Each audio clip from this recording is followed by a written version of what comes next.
바울의 권면 따라서 바울의 권면. 교회에 무리를 일으키는 사람을 어떻게 처리해야 될까에 대해서 지금 그 바울이 이야기한 말씀입니다. 그 사도 바울이 뭐 사도가 아니냐 사도냐 뭐 이런 문제 때문에 고린도 교회가 문제가 생겼다고 그러는데 그 뭐 고린도 교회 가운데는 사도가 아니라고 주장했던 그 사람들 어떻게 해야 되나? 그냥 뭐 사도 바울을 용서했다고 그러니까 뭐 모든 게 다 이렇게 정리가 되는 건가? 그런 게 아닌 겁니다.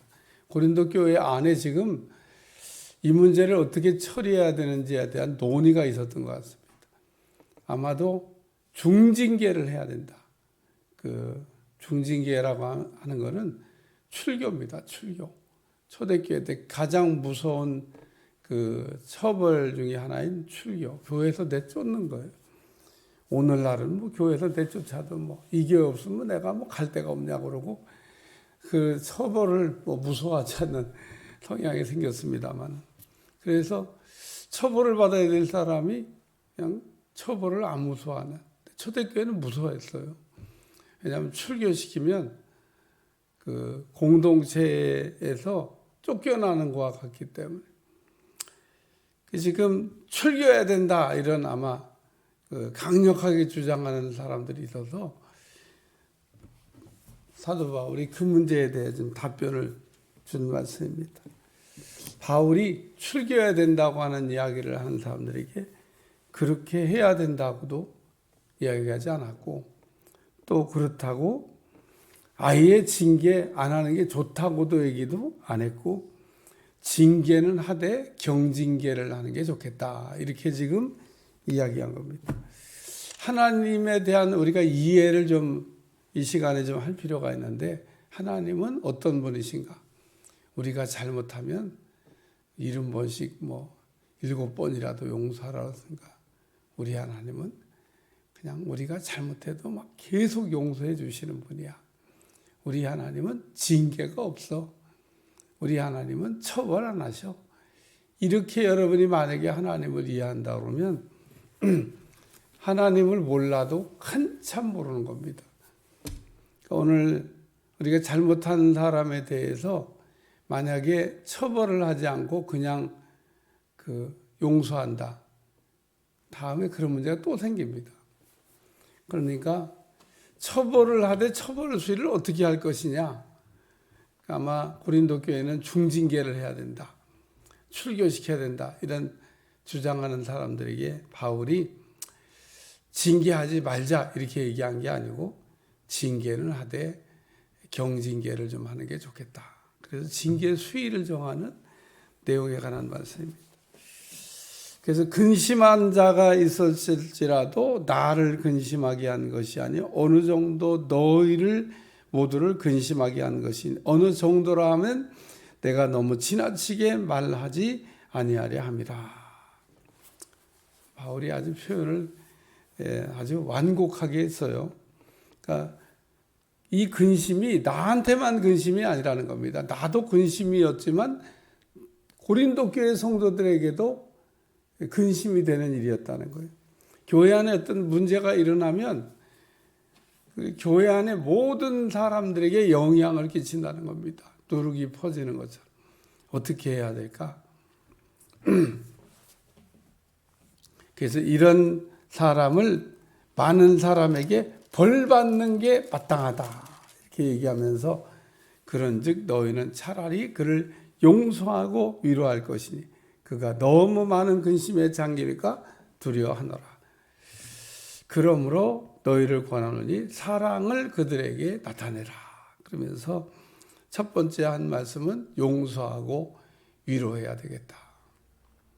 그래 오늘 우리가 때로는 처벌만 능사는 아닙니다. 이게 처벌하지 않냐고 경징계를 할 때 어쩌면 뭐 내가 고린도 교회를 가보지 않아 갖고 모르겠습니다만은 그 처벌을 받을 거를 생각하고 좀 떨고 있는데 경징계가 주어졌을 때 오히려 감격의 눈물을 흘리지 않았을까? 현장에서 가늠한 여인 돌 맞아 죽어야 되는데 너를 정죄하던 자가 어디 있냐? 이렇게 물어보시고 우리 주님 나도 너를 정죄하지 않겠다 그럴 때 얼마나 참 감동을 받았을까?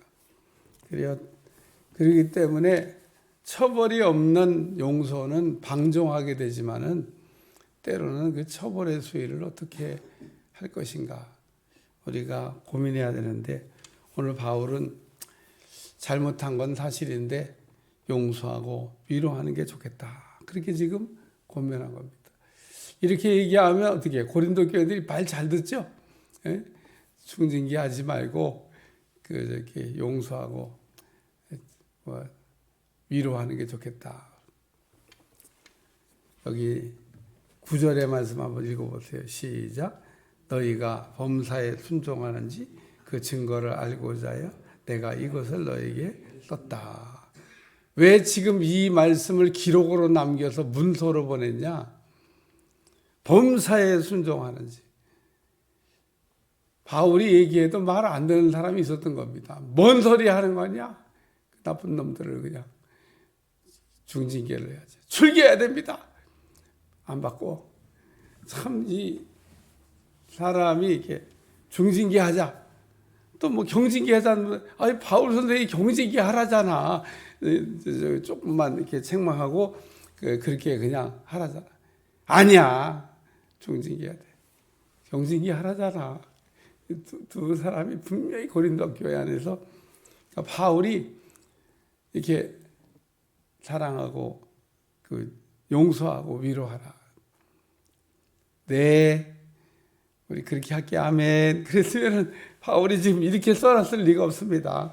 너희가 범사에 순종하는지 그 증거를 알고자 해요. 내가 이것을 너에게 썼다. 오늘 듣고자 하는 사람도 있고 안 듣겠다고 하는 사람도 있어서 내가 지금 한 말을 범사에 순종하는지 그거 내가 알려고 이거 써놨다. 그러고 얘기합니다. 나는 오늘 우리가 하나님의 말씀을 이렇게 들을 때 옥토가 되시기를 축원합니다. 옥토는 뭐냐? 말씀을 듣고 아멘 잘하는 사람이 그게 옥토입니다. 말씀을 듣고 아멘이 잘 안 돼. 그러니까 말씀을 듣고 아멘이 잘 안 되는 사람, 지금 길가나 돌밭이나 가시떨기 밭이라고 하는 사실을 본인이 인지해야 되는데 몰라. 그냥 말씀을 안 들을 수도 있지. 말씀을 듣고 꼭 아멘이 돼. 이해가 안 되는데 어떻게 아멘을 해? 그러면서 목사님 좀 설교 좀 잘해보세요. 제가 목사님 설교하는 걸 듣고 알아들을 수가 없어요. 너무 어려워요. 그렇지 예수님 하시는 말씀도 들어보면 어려운 말씀이 많아요. 예수님 하시는 말씀이 다 쉬운 말씀만 있는 줄 아세요? 포도주가 떨어졌는데 결리에서는 항아리에 물을 채워라. 이게 말 되는 얘기입니까 지금? 종들이 어디 가서 맞아 죽으려고 만약 그 사실이 탄로나면 맞아 죽을 일입니다. 종들이 지금 포도주가 떨어졌는데 동으로 서로 뛰면서 포도주를 어떻게 구해야 할까? 그래도 될까 말까 한데 아니 한가롭게 물이나 채우고 있어 지금? 종들이 예수님 말 듣고 한가롭게 물이나 채우고 있잖아요. 포도주 떨어졌는데 지금 어떻게 하려고 그 종들이 지금 그런 짓을 해요?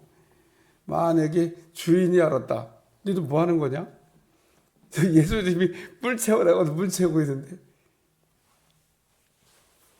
그러니까 이 상황을 가만히 생각해 보면 그 종들이 그게 그래야 될 얘기가 아니에요.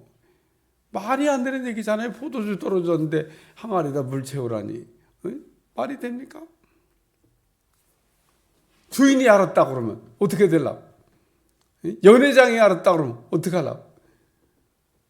맞아 죽을 일입니다. 맞아. 근데 예수님이 하시는 말씀이 물을 9가지처럼 이제 또 떠서 또 갖다 주라.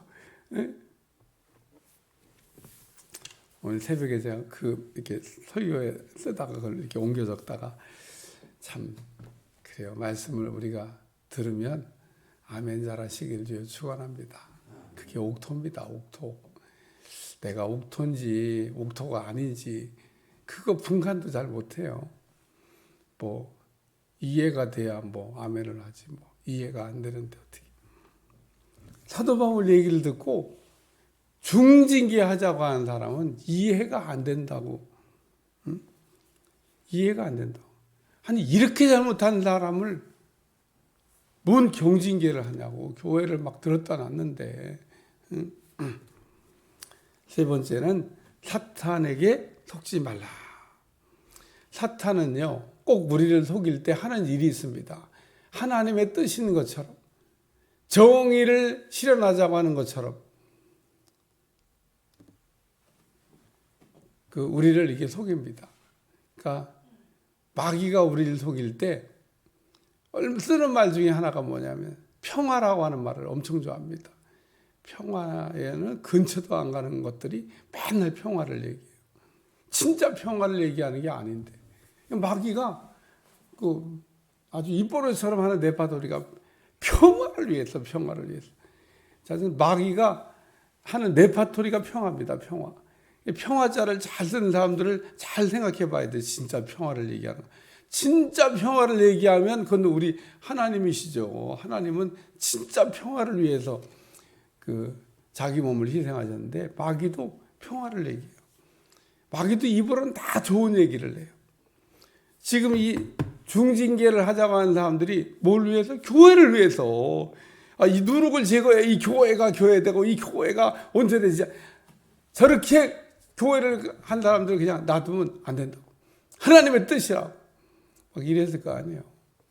오늘 우리가 하나님의 뜻과 마귀의 뜻을 이게 분별하는데 마귀도 꼭 맞는 얘기를 하는 것 같아요. 틀린 얘기는 안 해요. 아니 누룩을 제거하자는데 뭐 틀린 얘기? 교회를 교회되게 하자는데 이 교회에 누룩이 없어야지. 모방범죄를 또 누가 한번 또 하면 어떡해. 그러니까 싹 들어보면 또 그 얘기도 맞는 것 같아. 누룩을 제거하라. 마귀가 꼭 하나님의 뜻인 것처럼 우리를 속이는데 그래서 우리가 분별을 잘해야 됩니다. 진짜 하나님의 뜻이라 그러면 우리가 뭐 아멘 해야 되죠. 근데 마귀가 꼭 하나님의 뜻인 것처럼 우리를 속인다는 겁니다. 마귀가 우리에게 나타날 때 광명한 천사의 모양으로 진짜 천사처럼 이렇게 포장을 하고 우리에게 접근하기 때문에 사람들이 마귀를 만났는데 천사를 만났다고 저는 그래서 뭘 봤다고 하는 사람들 일단 접어놓고 생각하지 무조건 그랬냐고 막 그런 걸 봤냐고 뭐 그렇게 큰 체험을 그게 흥분 안 합니다. 모든 거에는 분별하라고 되어 있기 때문에 조금 이렇게 놓고 볼 필요가 있습니다. 이렇게 선반에다 딱 올려놓고 조금 이렇게 좀 뜸을 들이면 돼요. 그러면은 그게 가짜면은 변해요. 진짜는 안 변해. 여러분 진짜 하나님의 뜻은 오늘도 하나님의 뜻, 내일도 하나님의 뜻, 모레도 하나님의 뜻, 하나의 뜻은 안 변해요. 근데 이 가짜는 빨리 뭘 막 서둘러서 막 하나의 뜻이니까 조금 이상하다. 여러분 이상한 건요 우리의 마음이 좀 이상하다. 그리고 뭔가를 이렇게 진짜 같은데 어째 가짜 냄새가 난다. 조금 이상하다. 이러면 그냥 이렇게 딱 올려놓고 조금 이렇게 뜸을 들여야 돼요. 딱 보면 색깔이 싹 변합니다. 그러니까 하나님의 뜻이 아주 명확하게 우리에게 들려질 때는 아멘하고 그냥 가면 되지만 이게 조금 분별이 잘 안 된다. 그럴 때는 그냥 냅두면 됩니다. 시간을 두고 이렇게 보면 하나님의 뜻인 것. 하나님이 우리에게 이렇게 나타나셨을 때는 마귀 사탄아 물러가라 이러면 우리 주님이 진짜 안 돼 물러가십니까? 그냥 가만히 웃고 계시지. 근데 사탄은 금방 들켰구나 그러고 가자 그러고 보따리 쌉니다. 그러니까 마귀와 하나님은 이렇게 분별이 가능하다. 오늘 여기 사탄에게 속지 않게 하려면 우리는 그 계책을 알지 못하는 바가 아니다. 마귀는 얼마나 우리를 넘어뜨리려고 하는 수가 많은지 모릅니다. 그래서 고린도 교회에 중징계하는 게 지금 답이 아니고 경징계를 통해서 그 사람을 살려내는 게 좋겠다. 그리고 바울이 지금 권면한 내용입니다. 오늘 우리의 삶에 이런 유사한 문제가 일어났을 때 잘 처리하는 여러분들이 되시기를 축원합니다. 바울이 평생 후회한 게 한 가지가 있어요. 2차 선교여행 때 마가를 데려가자 그래갖고 바나바와 다퉜는데 그게 평생 후회가 됐던 일입니다. 그때 바나바 말을 듣고 데려갈 걸 잘못했다. 그놈이 도망쳤잖아요. 그래 안 데려간다고. 그래서 바울은 실라와 함께 가고 바나바는 마가를 데리고 갔다. 바울의 말년에 그 편지를 쓰면서 이렇게 씁니다. 빨리 마가를 데리고 오라. 내게 요긴한 사람이다. 그러니까 마가가 그 형편없는 사람은 아닙니다. 한번 도망가서 그렇지. 예, 한번 도망갔는데 바울이 이렇게 요긴한 사람이라고 쓸모가 있다고 그래서 했던 이야기를 이렇게 보면서 바울이 평생 그때 내가 왜 그랬나 몰라 그랬을 거예요. 기도하겠습니다. 하나님 오늘도 귀한 말씀으로 우리를 깨닫게 하시고 하루를 출발하게 하신 것을 감사하며 복된 날 되게 도와주시고 오늘 바울의 권면을 잘 새겨 들을 수 있도록 축복해 주옵소서. 예수님의 이름으로 기도합나이다. 아멘.